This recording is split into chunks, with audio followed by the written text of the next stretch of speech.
2010 సంవత్సరంలో కూడా ఢిల్లీలో కూర్చున్న మంత్రి ఈ రాష్ట్రంలో రైల్వేలు ఎట్లా నడుస్తాయో చూడడం అని చెప్పన్నది.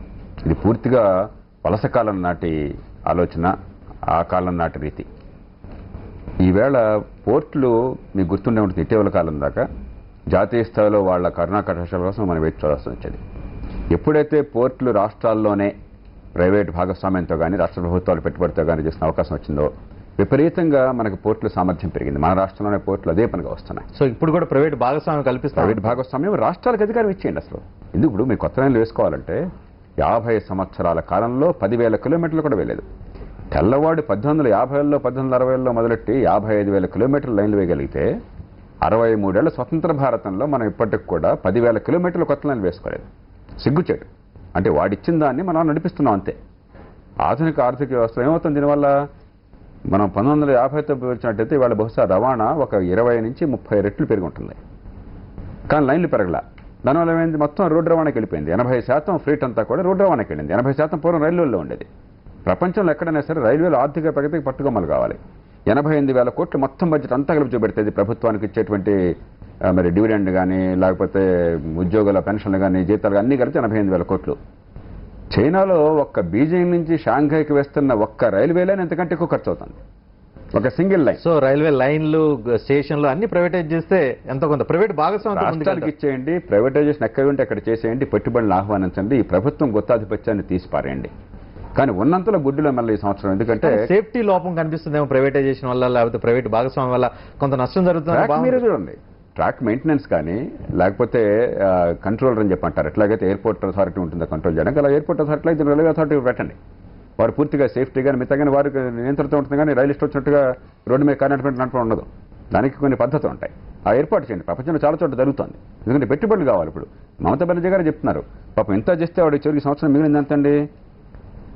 5,539 కోట్ల రూపాయలు ప్రభుత్వానికి ఇస్తే 931 కోట్ల రూపాయలు, 3,173 కోట్ల రూపాయలు మిగులుతుంది ఆవిడ. 3,100 కోట్లతో ఏం చేస్తున్నామే?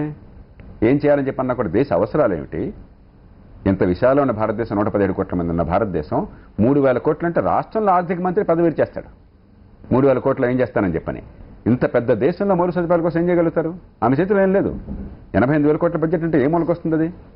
కానీ కనీసం ఉన్నంతలో మంచిది ఈసారి జరిగింది ఏంటంటే కొత్త ట్రాక్లు వేయడం అవసరం అని చెప్పన్న విషయాన్ని గట్టిగా గుర్తించి మరి 1000 కిలోమీటర్లు ఖచ్చితంగా పూర్తి చేస్తామని నమ్మబలుకుతున్నారు ఆవిడ. మళ్ళీ 1000 కిలోమీటర్లేమో ఎలక్ట్రిఫికేషన్ అని చెప్పి అంటున్నారు. మరొక 1,500 కిలోమీటర్లేమో డబ్లింగ్ కానీ లేకపోతే గేజ్ కన్వర్షన్ కానీ చెప్పి అంటున్నారు. ఆ మేరకు మంచిది. రాష్ట్రం విషయంలో చూస్తే, రాష్ట్రం విషయంలో చాలా మంది చూస్తున్నారు 14 లైన్లు, 14 ట్రైన్స్, ఒక 7 కొత్త సర్వేలు, ఇట్లా పర్లేదు గతంలో పోల్చుకుంటే కొత్తగా కనీసం కానీ వినటానికన్నా వినసొంపుగా ఉంది అని చాలా మంది ఆనందపడుతున్నారు. ఖచ్చితంగా ఆహ్వానించాలి. ఎందుకంటే ఇప్పటిదాకా చాలా నిర్లక్ష్యం జరిగింది. ఏమైందంటే మౌలిక సదుపాయాల శాఖలు బాలు రోడ్ల మంత్రిగా ఉన్నప్పుడు కానీ జాతీయ స్థాయిలో, లేకపోతే ఈ చాలా కాలంగా తమిళనాడు వాళ్ళు ఈ టెలికాం సెక్టర్ను కూడా గుర్తుగా తీసుకున్నారు. కాబట్టి రైల్వేలేమో బీహార్ కానీ లేకపోతే బెంగాల్ కానీ కేవలం మా రాష్ట్రం కోసమే అని చెప్పి అన్నట్టే తప్ప దేశం కోసం ఆలోచించాల. ఆంధ్రప్రదేశ్ ఎక్కడ నష్టపోయిందంటే స్వతంత్రం వచ్చే ముందు అయితే ఉత్తరాదిన 1857లో సిపాయిల తిరుగుబాటు వల్ల ఎక్కడెక్కడైతే తిరుగుబాటు చేసే అవకాశం ఉందో సైన్యాన్ని పంపించడం కోసం పెద్ద ఎత్తున రైల్వే నెట్వర్క్ కావాలని చెప్పి బ్రిటిష్ వాళ్ళు ఏర్పాటు చేశారు. లేకపోతే తీర ప్రాంతాల్లో ఏర్పాటు చేశారు. ఇక్కడ ఆనాటి నిజాం రాష్ట్రంలో బ్రిటిష్ పాలనలో భాగం కాదు కాబట్టి ఇక్కడ రైల్వే పెద్దగా ఏర్పాటు కాలేదు, తీర ప్రాంతమో కాదు. స్వతంత్రం వచ్చిన తర్వాత రైల్వే ఏర్పాటు కాలేదు కాబట్టి ఈ రాష్ట్రం బాగా నష్టపోయింది. అంచేత గత కొద్ది సంవత్సరాలుగా రాజకీయంగా ఎప్పుడైతే పట్టించుకోలేదో మనం తీవ్రంగా రైల్వే కొరత భరించాం. కాబట్టి మీరు వస్తే సర్వేలు చూసినట్టయితే ఈ ప్రభుత్వం చెప్పిన సర్వేలో గత 50 ఏళ్ళుగా చూసినట్టయితే 39 లైన్లు మన రాష్ట్రంలో సర్వే చేశారు. మొత్తం 36,000 కిలోమీటర్ల సర్వేలు చేస్తే లైన్లు, దానిలో 5,500 కిలోమీటర్లు ఆంధ్రప్రదేశ్ ఉన్నాయి. సుమారుగా 6వ వంతు మొత్తం దేశంలో సర్వే చేసిన లైన్లలో 6వ వంతు ఆంధ్రప్రదేశ్ ఉన్నాయి.